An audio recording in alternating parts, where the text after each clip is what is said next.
তুলনায় তোমার দুনিয়ার এই জীবনের পরিমাণটাও এক ফোঁটা সমান। চলো চলো বলুন না সুবহানাল্লাহ। তার মানে সমুদ্রের পানিটা যত বেশি, আখিরাতের জীবনটাও তত বেশি। কথা বুঝে আসলো? বুঝে আসলো? আসল এক ফোঁটা পানি যদি নামকলির চলে আসে, নামকলির সাথে আসে, এটা সমান যদি 60 বছর হয়, এক ফোঁটা পানি বানা 60 বছর, এক ফোঁটা পানি বানা কত? 60 বছর। আপনি যদি বলেন যে মনাতে ইকুয়ালিটি দিলেন, সমান সমান এক ফোঁটা পানি যদি সমুদ্রের এক ফোঁটা পানির সমান যদি 60 বছর হয়, আর গোটা সমুদ্রের পানি যদি ফোঁটা ফোঁটা ফোঁটা ফোঁটা আকারে যদি গণিতিক গাণিতিক ভাষায় যদি আপনি করেন, পরিমাপ করেন, যত ফোঁটা হবে এই পানি শেষ হয়ে যাবে, আখিরাতের জীবন শেষ হবে না।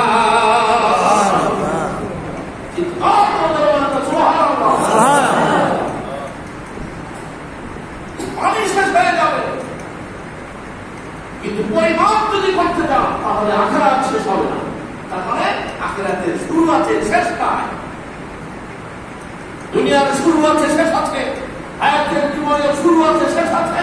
আখিরাতের জীবনের শুরু আছে, শেষ নাই। কথা বলে নজরে বলা না, ঠিক আছে?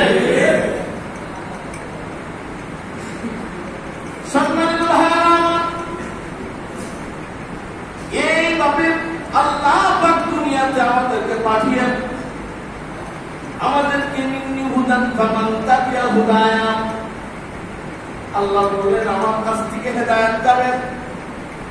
ফামান তাবিয়া হুদায়া, যদি তোমরা সেই হেদায়েতটা গ্রহণ করো, অনুসরণ করো,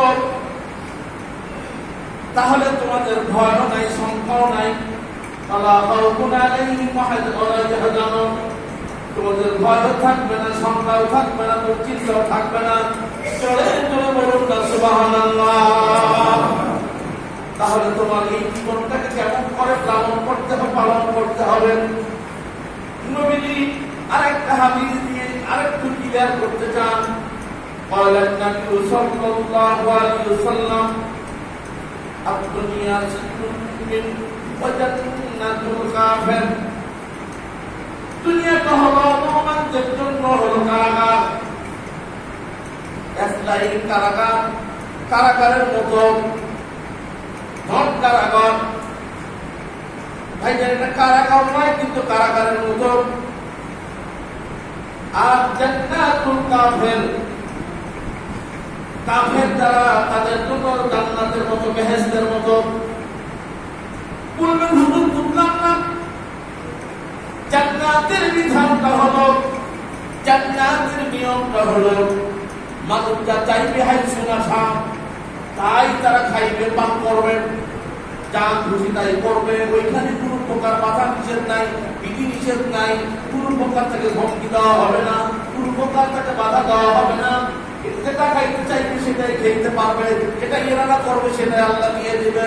ভাইজা জান্নাতুল কাফির তার মানে হলো দুনিয়ার মধ্যে কাফের যারা হবে, যা খুশি তাই খাইবে, যা খুশি তাই পান করবে, যা খুশি তাই করবে, যেভাবে ইচ্ছা সেইভাবে চলবে, তার কাছে কোনো বিধান নাই। যদি বলুন ঠিক না দেখে আল্লাহ মানে মুসলমানরা বড়কে সম্মান করে না, ছোটকে যেটা করে না, কোনো প্রকার বিধান তার কাছে নাই। মনে যা চাইতো তাই করলো, মনে যা চাইতো তাই খাইতো। কথা বলেন না, ঠিক না? মুমিনের জন্য কেন কারাগার? কারাগারের কথা কেন বললেন?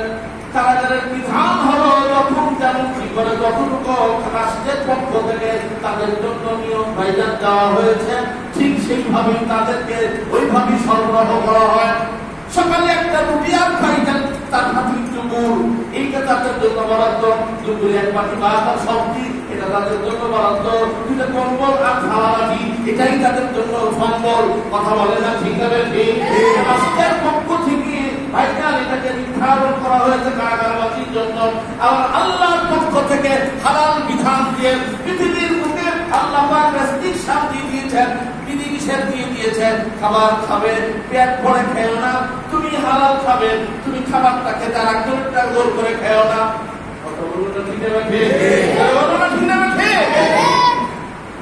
আল্লাহ বিধিনিষেধ দিয়ে দিয়েছেন। সুতরাং গভর্নমেন্ট যেমন বিধান দিয়েছে কারাগারবাসীর জন্য, ওই কারাগারের হাততিরা যদি বিধান মেনে চলে নির্দিষ্ট সময় পরে তাকে বের করে দেবে।